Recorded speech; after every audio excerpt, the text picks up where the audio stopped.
Conversations with Rosalind and Dika. Hello, workplace family. This is Rosalind from Rasiko World with another episode of Workplace Conversations. At Workplace Conversations, we transform the workplace into a safe space where everybody thrives. So today on this episode of Workplace Conversations, I would like to talk about positive toxicity.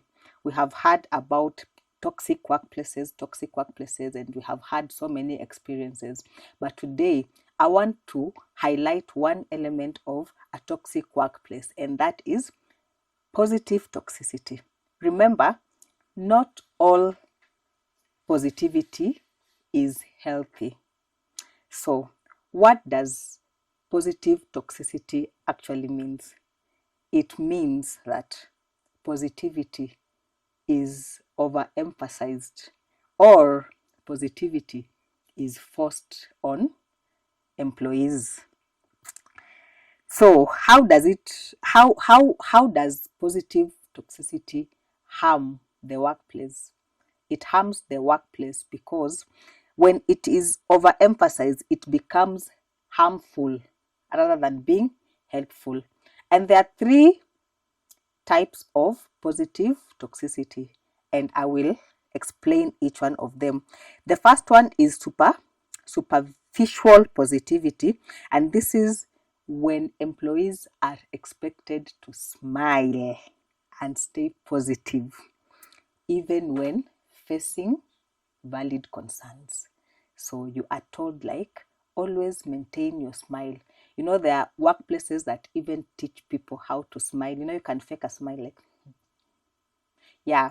So whether you are going through what, whether you are dying from inside, you are expected to maintain your smile because according to the workplace, that smile is more important than anything else.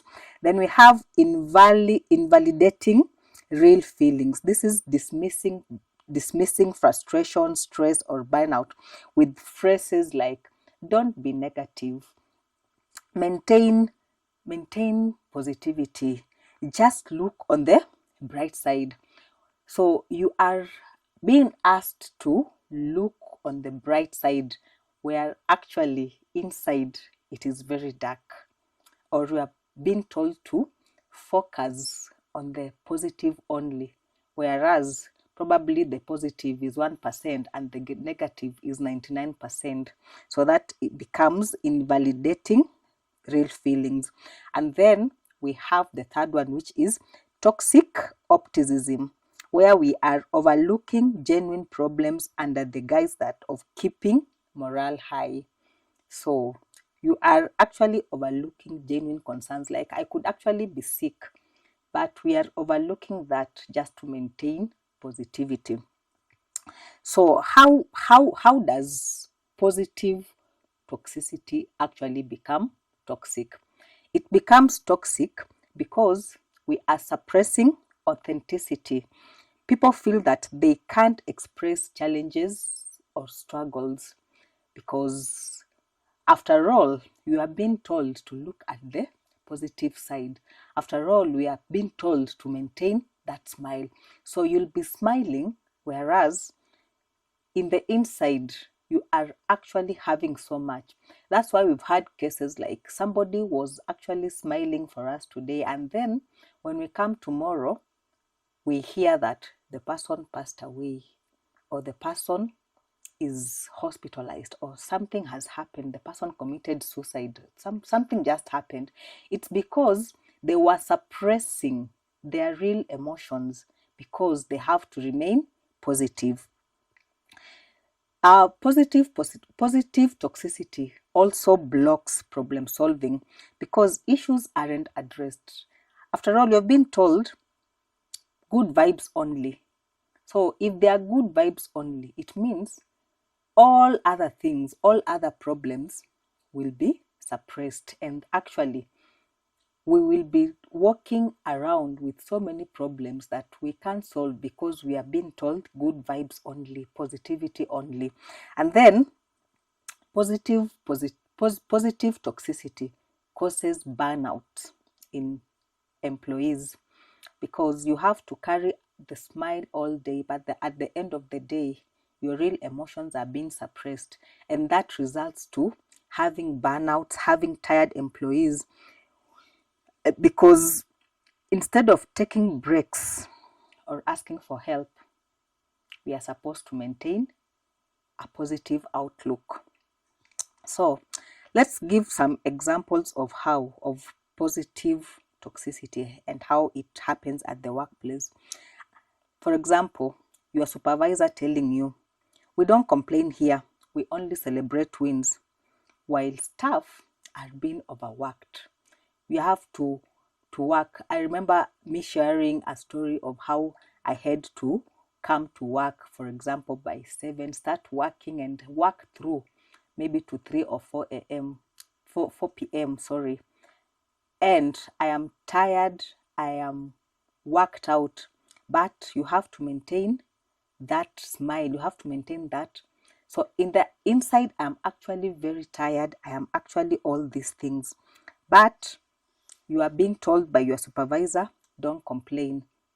And then when you have a born again or a Christian supervisor or colleagues, they'll tell you, give thanks, don't complain, that God hates people who complains. But we are actually in the inside, we are not complaining, but for ground, you are really tired, you're really worn out, you are really having a burnout.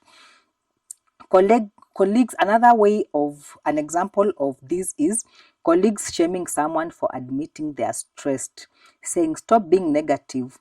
You are bringing us negative energy." I could actually be genuinely worked out, but my colleagues are telling me, because I have complained that I am tired or I am having a burnout, they'll actually tell me that I am bringing in the team negative energy. So whether I am feeling tired or not, I'll have to keep my emotions or my whatever to myself, because once I speak it out, I will be guilt tripped by my colleagues that I'm bringing in the team negative energy. Then companies running positive campaigns while ignoring serious issues like poor pay or discrimination. So you'll have the workplace. Companies are running positive campaigns, like you see everything is okay, but the real issues like underpayment, overtime, and the discrimination, all these things are underplayed, or they are not taken into as serious issues. So where do we strike the balance in positive toxicity? How do we strike the balance? We strike the balance by having encouragement plus motivation. In our country, we have seen in the recent past during this football tournament how motivation has made our national team win game after game after game. So as much as there is encouragement, as much as you are telling people to keep their smile, as much as you're telling people stay positive, you have to motivate people. How do you motivate people? There are many ways of motivating employees. You can motivate employees by raising their pay rise, by taking them to trainings, by taking them to team buildings, by so many things, gifting them the best employees to get some bonuses. All that is motivating employees. So encouragement alone is not encouraged. I encourage encouragement plus motivation. We can also celebrate wins genuinely. For example, the best employee of the month, we celebrate them genuinely by even putting them on the notice board, so that when stakeholders come, when clients come, they see that this was the best employee of the month. That means we are celebrating them genuinely. We can gift them, we can buy them a cake and cut and celebrate genuinely, not that one of celebrating while we are suppressing some feelings huku chini ya maji.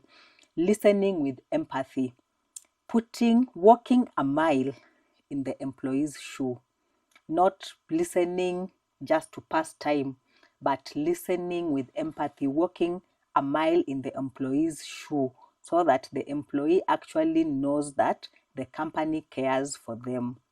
So always remember that not all positivity at work is healthy. Sometimes good vibes only equals down to shutting down real issues. So even as we handle this toxicity, this office toxicity, always watch out for positive toxicity, because you might be encouraging it while it is affecting the employees out there. So I would like to hear your experiences. Have you ever worked in a workplace where there is toxic, positive toxicity? Have you ever worked in an office where they practice positive toxicity? What was your experience? How did you handle it? Remember, your health, your emotional health, your health is always important and comes first. So whatever you do, watch out for positive toxicity. This has been your host, Roslyn, and looking forward to engagement. Thank you.